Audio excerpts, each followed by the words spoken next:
Et bienvenue sur Radio Modin pour écouter le témoignage d'une personne trans qui regrette d'avoir subi une opération de changement de sexe. C'est-à-dire que c'était un homme qui s'est fait enlever le service 3 pièces et qui va nous parler des conséquences catastrophiques que ça a pu avoir sur sa vie. Parce que ça, c'est un des grands problèmes dont les militants transgenres ne parlent pas. Ce sont les très nombreuses complications qui suivent après un changement de sexe. Parce que en réalité, changer de sexe, c'est littéralement impossible. Dans le sens où c'est un simulacre de changement de sexe. Alors c'est un témoignage qui est pas forcément facile à écouter, mais qui doit vraiment être entendu.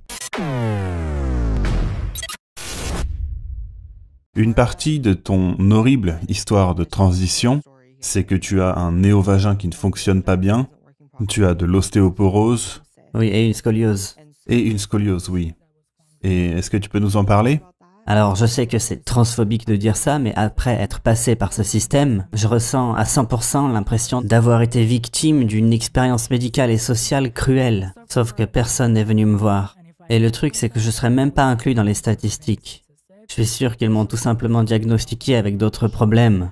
Et aucun de ceux qui m'ont fait subir des interventions chirurgicales, bien que j'ai dépensé des milliers de dollars, que j'ai traversé tout le pays pour avoir leur aide, qu'à chaque fois que je suis allé en consultation, ils ont rentré mon historique, mes informations, mais bref, aucun d'entre eux n'étudie la détransition. Donc quand la communauté trans vous dit que le taux de regret est de 1% et que le taux de complication est de 1%, c'est des conneries. Et il faut vraiment que tout le monde le sache. Parce que ce qu'ils ne vous disent pas, c'est que le corps considère ça comme une blessure. Oui, et il essaye de le refermer. Oui, c'est quelque chose qui essaye constamment de se refermer. Dans mon cas, ça s'est refermé, donc j'ai dû avoir une révision, entre guillemets.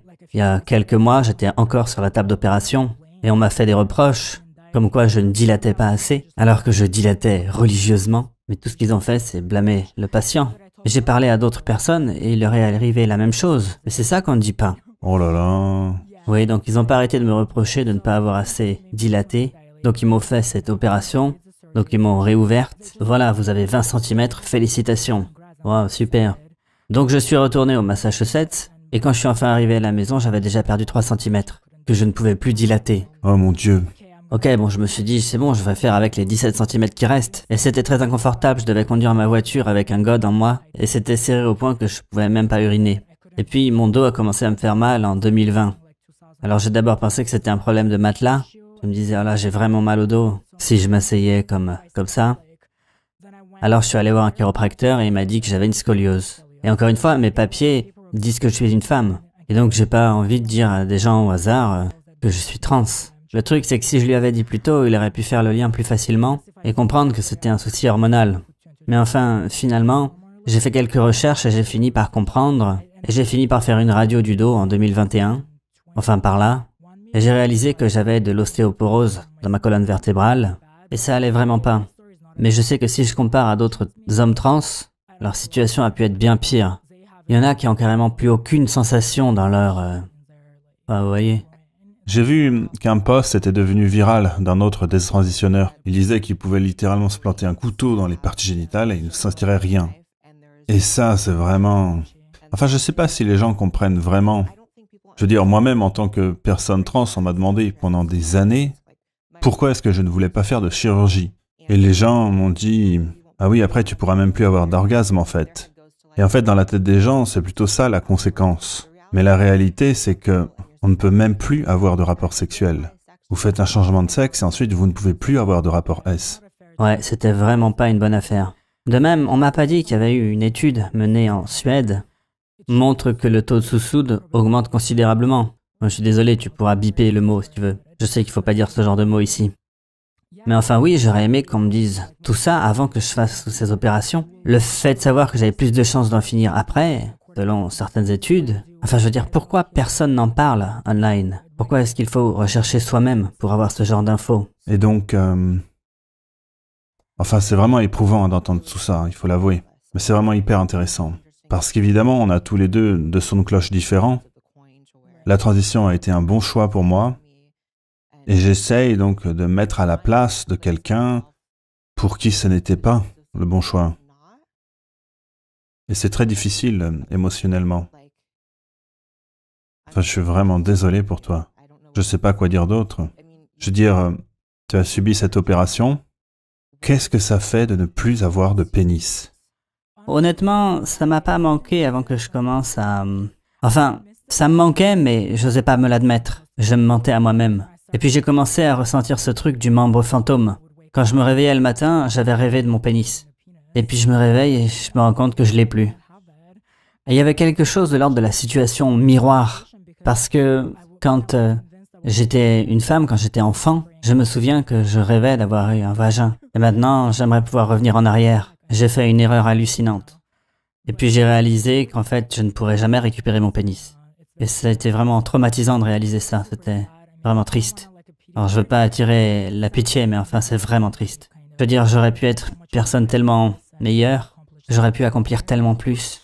Et ma libido me manque. Et honnêtement, je peux même plus prendre de testostérone, parce que ça me donne trop de désir S, que je ne peux pas assouvir. Et ça, c'est vraiment traumatisant. Et honnêtement, je ne savais pas quelle hormone j'allais devoir prendre.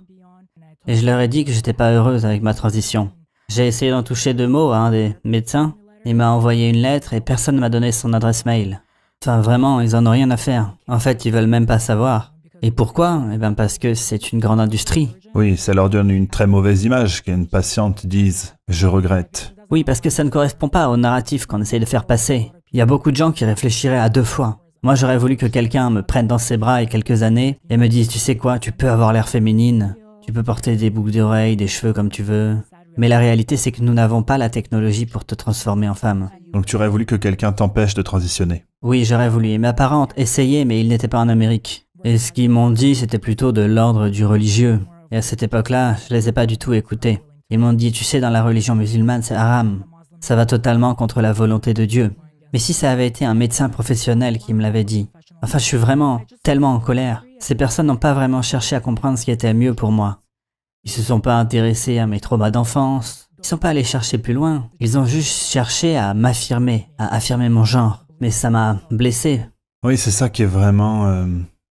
Enfin, ce qui est vraiment aussi dangereux, c'est que il y a tous ces docteurs, ces thérapeutes qui cherchent à affirmer le genre et qui se contentent de dire « oui, vous êtes trans ».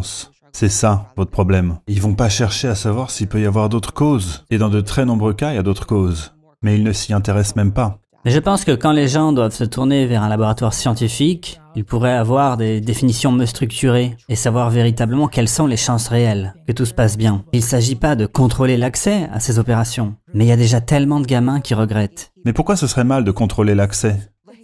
En fait, c'est le seul problème médical dans lequel c'est vous qui choisissez votre propre traitement. Mais enfin, c'est quoi ce truc? C'est vous qui choisissez si vous voulez prendre des hormones? Oui, c'est un excellent argument. C'est vous qui choisissez si vous voulez aller plus loin avec de la chirurgie ou pas. Peut-être qu'il devrait continuer à étudier la chose et se dire, ok, parfois la chirurgie ça marche pas. Peut-être que la présentation sociale peut aider beaucoup de gens. Honnêtement, moi j'aime me présenter comme une femme. Et ça me dérange pas d'aimer ça. Donc quelqu'un devrait pouvoir vous expliquer que c'est ok pour vous de rester comme ça, sans avoir rien à subir d'irréversible. Oui, j'ai même changé mes papiers d'identité. Et c'était pour échapper à la violence masculine, parce que j'étais toujours dans des situations pas possibles. Psychologiquement, je savais que je serais jamais accepté par les autres hommes en tant qu'homme. Et peut-être que c'était ma manière à moi d'être accepté en ressemblant à une femme, vous voyez. Donc dans un sens, j'ai fait cette opération pour répondre au patriarcat, mais enfin le résultat était tellement catastrophique que je peux même pas me rapprocher d'eux. C'est genre, vous êtes sérieux les gens? Et tous les hommes à qui j'ai fait de l'effet, c'était des hétéros mariés, enfin du moins, pour ce que j'en sais. Enfin, mais vraiment, l'autre truc, c'est que, après littéralement plusieurs opérations chirurgicales, ils n'ont pas pu me donner quelques centimètres. Actuellement, j'ai 2 centimètres et demi. Et enfin, moi, je suis genre, ouais, mais vraiment, quoi. Et honnêtement, avec cette transition, j'ai perdu énormément de membres de ma famille. Enfin, je veux dire, j'ai pas vu ma grand-mère depuis des années, par exemple. Et qu'importe qui j'étais, enfin, ma grand-mère m'aimait, à leur manière. Ma grand-mère m'aimait. Mais enfin, si elle savait qu'elle pourrait jamais avoir de petits-enfants, et qu'elle me voyait maintenant, elle ferait une crise cardiaque. Franchement, elle pourrait y passer, alors je la vois plus. Mais il y a aussi une partie de la famille qui m'a soutenu, qui vivent ici, qui vivent en Amérique maintenant. Mais la transition m'a éloigné d'eux. Déjà parce qu'ils ont du mal à comprendre. Et enfin, voilà, je suis un peu en colère à cause de toutes ces désillusions. Mais honnêtement, je suis un peu en colère contre eux aussi. Enfin, je sais que c'est pas vraiment leur faute. Je veux dire, c'est moi qui ai signé les documents. Mais j'étais juste un gamin traumatisé. Je veux dire, ma sœur a grandi dans les mêmes conditions que moi. Elle savait que j'étais traumatisé. Enfin voilà, elle était plus jeune que moi. Elle aurait pas pu savoir. Mais ils ne m'ont pas protégé de moi-même. Et donc tu as... Et honnêtement, je me sens vraiment très isolé. Et maintenant, d'autres de mes amis qui s'identifient comme trans ont eu d'autres complications. Parce que quand j'ai posté cette vidéo il y a quelques années, beaucoup de personnes m'ont contacté et on me disait que j'étais une femme trans avec des complications. Mais maintenant, j'ai réalisé que je n'étais pas une femme. J'ai toujours été un homme qui s'est fait aspirer dans ce truc. Et je venais de perdre la petite communauté que j'avais, tu vois. Et maintenant, je me retrouve de l'autre côté parce que je n'ai pas été écouté. Mais nous sommes encore une minorité de personnes trans raisonnables, comme toi, par exemple, mais aussi quelques LGB comme Ariel Scarcella. Mais on est toujours une minorité. Et je ne sais pas comment on va arrêter tout ça. Enfin, il y a des choses qui changent en Floride, par exemple, où il y a de plus en plus de détransitionneurs qui témoignent, comme Abel Garcia, qui va jusqu'en Floride, qui va parler aux trans, pour montrer que les opérations chirurgicales ne sont pas sans risque. Et il n'hésite pas à parler aux gens un par un. Et c'est important parce qu'on pourrait perdre toute une génération de gamins qui n'ont pas besoin de ces opérations chirurgicales. Après être passé par ce système, je peux vous dire que les chirurgiens n'en ont rien à faire. C'est pour eux-mêmes qu'ils font tout ça. Pour eux, on n'est qu'un bout de viande. Et c'est ça la réalité.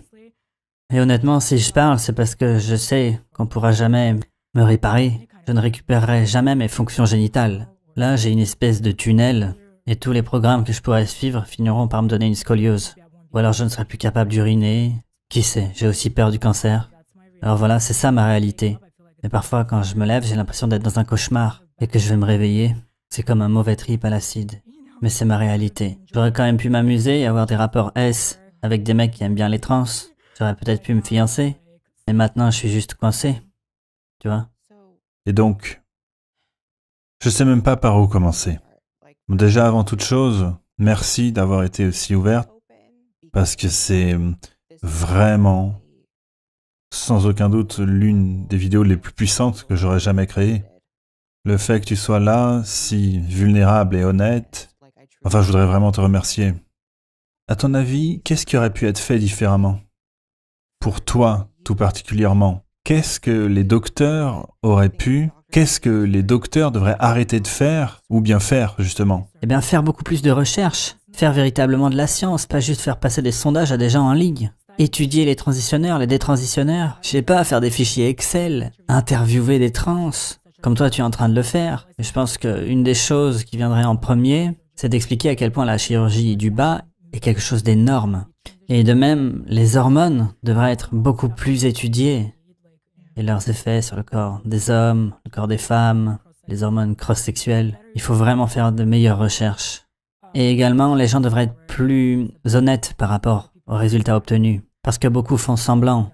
Ils font semblant lorsqu'ils discutent en ligne. Ils disent qu'ils ont des orgasmes multiples. Et ouais, la testostérone joue beaucoup sur la libido. Alors je sais qu'il y a aussi les gens qui parlent de la progestérone, mais honnêtement, c'est vraiment trop fort. Mais enfin bref, non, vous pouvez pas avoir des multiples orgasmes, ni avoir de lubrification naturelle. Et les gens mentent beaucoup à ce sujet-là. Ce sera jamais comme le vagin d'une femme cis, qui a des glandes et tout ce qu'il faut pour la lubrification. Mais parfois, une vérité amère vaut mieux qu'un doux mensonge. Et comme je l'ai dit, j'aurais voulu que quelqu'un me prenne dans ses bras et me dise « T'es pas une femme, et tu n'en seras jamais une ». Peut-être que ça m'aurait pulvérisé sur le coup. Et il y a des gens qui m'ont dit, ils ont parlé à des hommes qui étaient attirés par les femmes trans, et qui ont dit « Ma femme regrette le résultat post-opération ». Mais quand j'ai rejoint la communauté trans, on m'a dit « Mais non, faut pas les écouter, cela. Ils les considèrent juste comme des jouets. » Mais enfin bref, ils disaient la vérité et j'ai pas voulu les écouter. Tout simplement parce qu'on m'avait complètement lavé le cerveau et que j'étais littéralement convaincu d'être une femme.